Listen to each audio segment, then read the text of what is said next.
The 12 Dancing Princesses, retold from a story by the Brothers Grimm.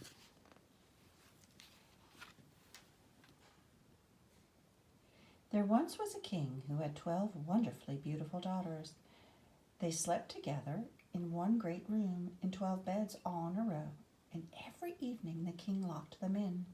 And yet, every morning their shoes were worn out, as if they had danced all night. The princesses would never admit that they had done anything but sleep peacefully in their beds, but the king was determined to find out the truth. He issued a proclamation announcing that anyone who could discover where the princesses danced at night should be allowed to choose one of them for his wife and inherit the kingdom after the king's death. But he must find the answer within 3 days.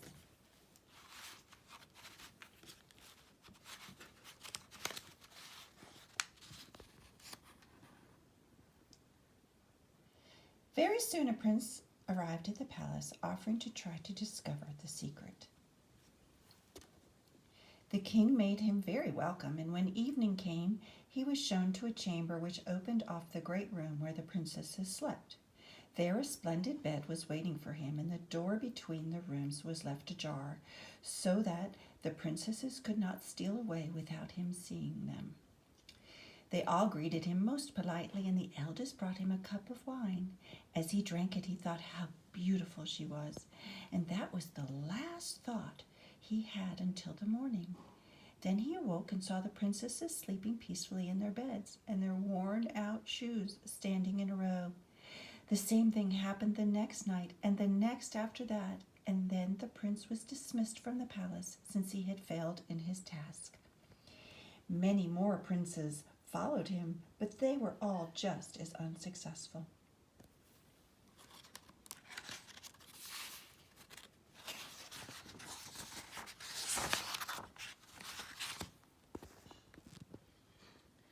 One day a poor soldier was limping along the high road that led to the king's palace. He had been wounded in battle, and now he would never be able to fight again. On the way he met an old woman who said, "Spare me a penny, kind sir." "Here's a penny and welcome," said the soldier, "but it's all I can spare, for I've only got 6 pennies left in the world." "Where are you going then?" asked the old woman. "I hardly know myself," said the soldier. "I suppose I must go to the city and beg my bread. That's what happens to old soldiers." But seeing the old woman look sad, he went on, "Don't worry about me, grandmother. Perhaps I shall have a stroke of luck. Suppose I find out how the princesses wear out their shoes. Then I will become king and have a wife into the bargain."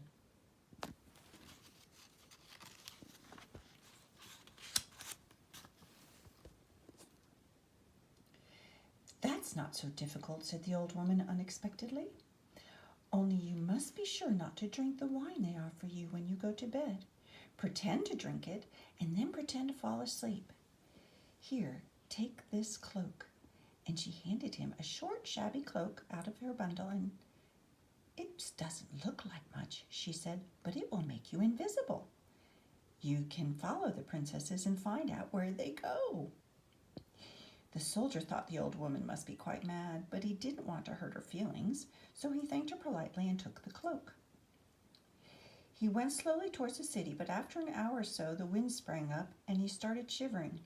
"May as well put the cloak to some use," he thought, "shabby as it is." He put it round his shoulders and stopped dead. He could no longer see himself. "Merciful heavens," he said, "it's true." He took the cloak off again, wrapped it up carefully in his bundle, and went on towards the city.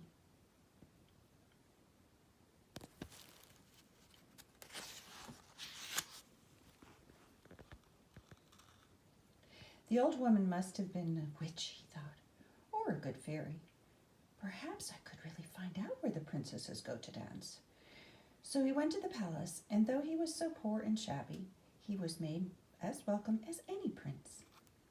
When night fell, he was led to the bedchamber, opening off the room where the princesses slept. They greeted him politely as the other suitors, and the eldest princess brought him a glass of wine.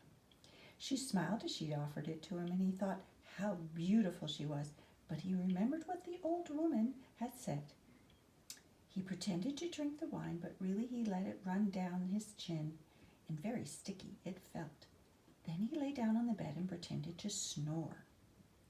The princesses laughed when they heard him, and they took out their splendid gowns and dressed themselves for a ball. They were all in the highest spirits except the youngest. "I don't know why it is," she said.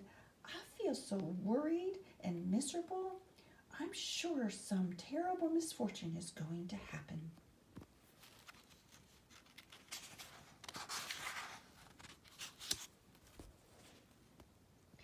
"Don't be foolish, my darling," said the eldest princess. "Why are you always so timid? Remember how many princes have tried to guess our secret? The soldier, poor man, will only be too thankful for the chance of a good meal and a good sleep. He won't bother us." All the same, she came to the open door between the two rooms and looked at the soldier, who kept his eyes shut and snored harder than ever. The princess seemed satisfied, and she went back to her bed and tapped it. At once it sank down through the floor, and a trapdoor appeared where the bed had stood. The eldest princess opened it and led the way down a long staircase into the darkness.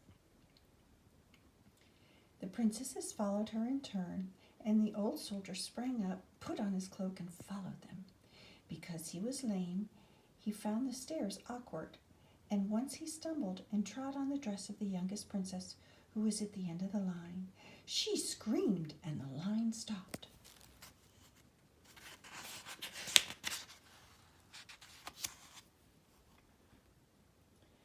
"Someone trod on my dress," she cried, almost in tears. "Don't be so foolish, my darling," said the eldest sister. "How could there be anyone behind you? You must have caught your dress on a nail." The staircase went down and down. At last the soldier saw a gleam of light.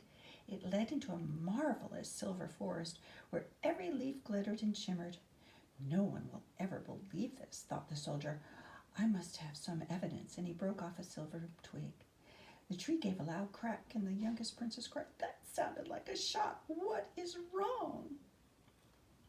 "Nothing is wrong, my darling," said the eldest princess. "Our princes are firing a salute to welcome us."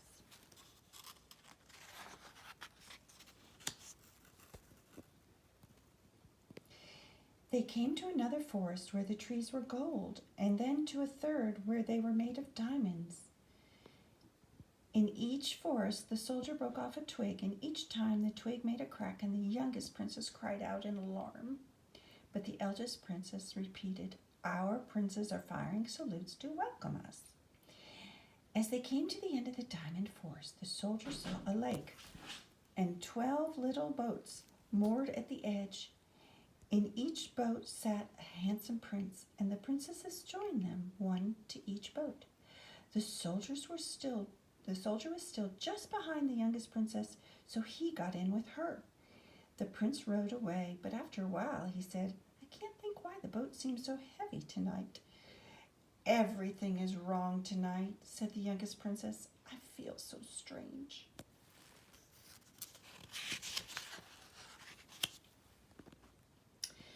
On the other side of the lake stood a splendid castle.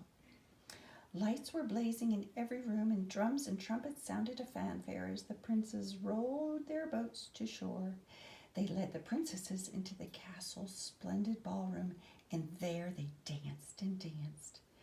The soldier amused himself by sometimes joining in the dance and giving one or another of the princesses an unexpected twirl, and they were too excited to notice except for the youngest princess, who looked very upset whenever it happened to her. Once she left the dance and picked up a cup of wine, and the soldier took it out of her hand and drank it off. The princess looked terrified, but her eldest sister came up and scolded her gently. "Don't be foolish, my darling. You imagined it."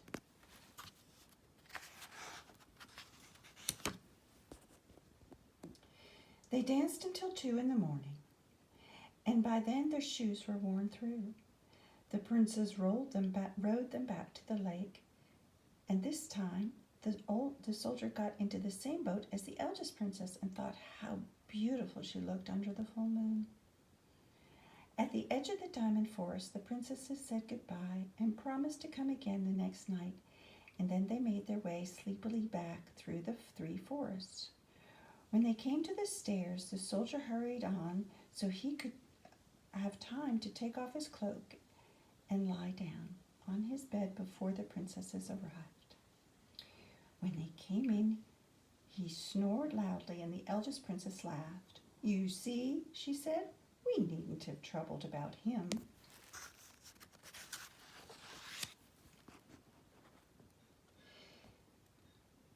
Then they put their worn-out shoes in a row and went to bed. Next day the soldier said nothing, for he wanted to see the forest and the castle and the dancing again, and sit beside the eldest princess as they crossed the lake. That night, and again the night after, he followed the princesses, and everything happened as before, except that he did not take anything to frighten the youngest princess, though she was still a little anxious. The third evening, the soldier took one of the jeweled cups from the castle and put it in his pocket to be an extra proof of his story. The next morning, the king sent for him. "You have spent 3 days with us," he said. "Now I must ask you, where do my daughters dance at night?"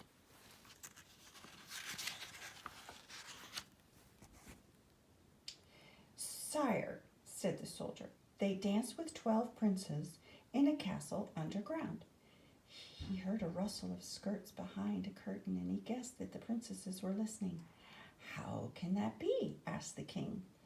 Then the soldier described the trap door and the 3 forests and the lake and the castle. "This is a very strange story," said the king. "Can you prove it?" For answer, the soldier took from his pocket the silver twig and the gold twig and the diamond twig and the jeweled cup.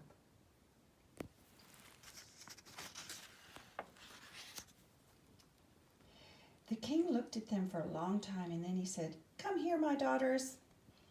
They came out from behind the curtain and stood in a row. They all hung their heads, except for the eldest princess, who looked thoughtfully at the soldier. "Is this true?" said the king to the youngest princess, who burst into tears. Then he asked each of his daughters the same question, and none of them answered until the eldest princess. She laughed and said, "The soldier has been too clever for us." "Yes, father, it is all true." "He has been too clever for you," said the king, "and now he can marry whichever of you he chooses." The soldier looked at the rows of princesses. The youngest one was still crying, and her 10 sisters looked indignant, but the eldest princess still looked thoughtful. "I'm not as young as I was," said the soldier, "so I'll take the eldest."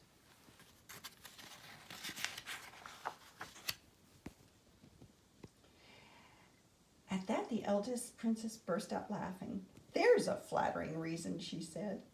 "It's a good reason," said the soldier. "You are the eldest and the cleverest and the most beautiful, and I've wanted to marry you ever since you gave me that sleeping draught." "I believe a witch helped you," said the eldest princess. "Or a good fairy," said the soldier. The wedding was celebrated the same day with great splendor. The 11 younger princesses were bridesmaids, and the soldier and the eldest princess lived happily ever after together all their lives.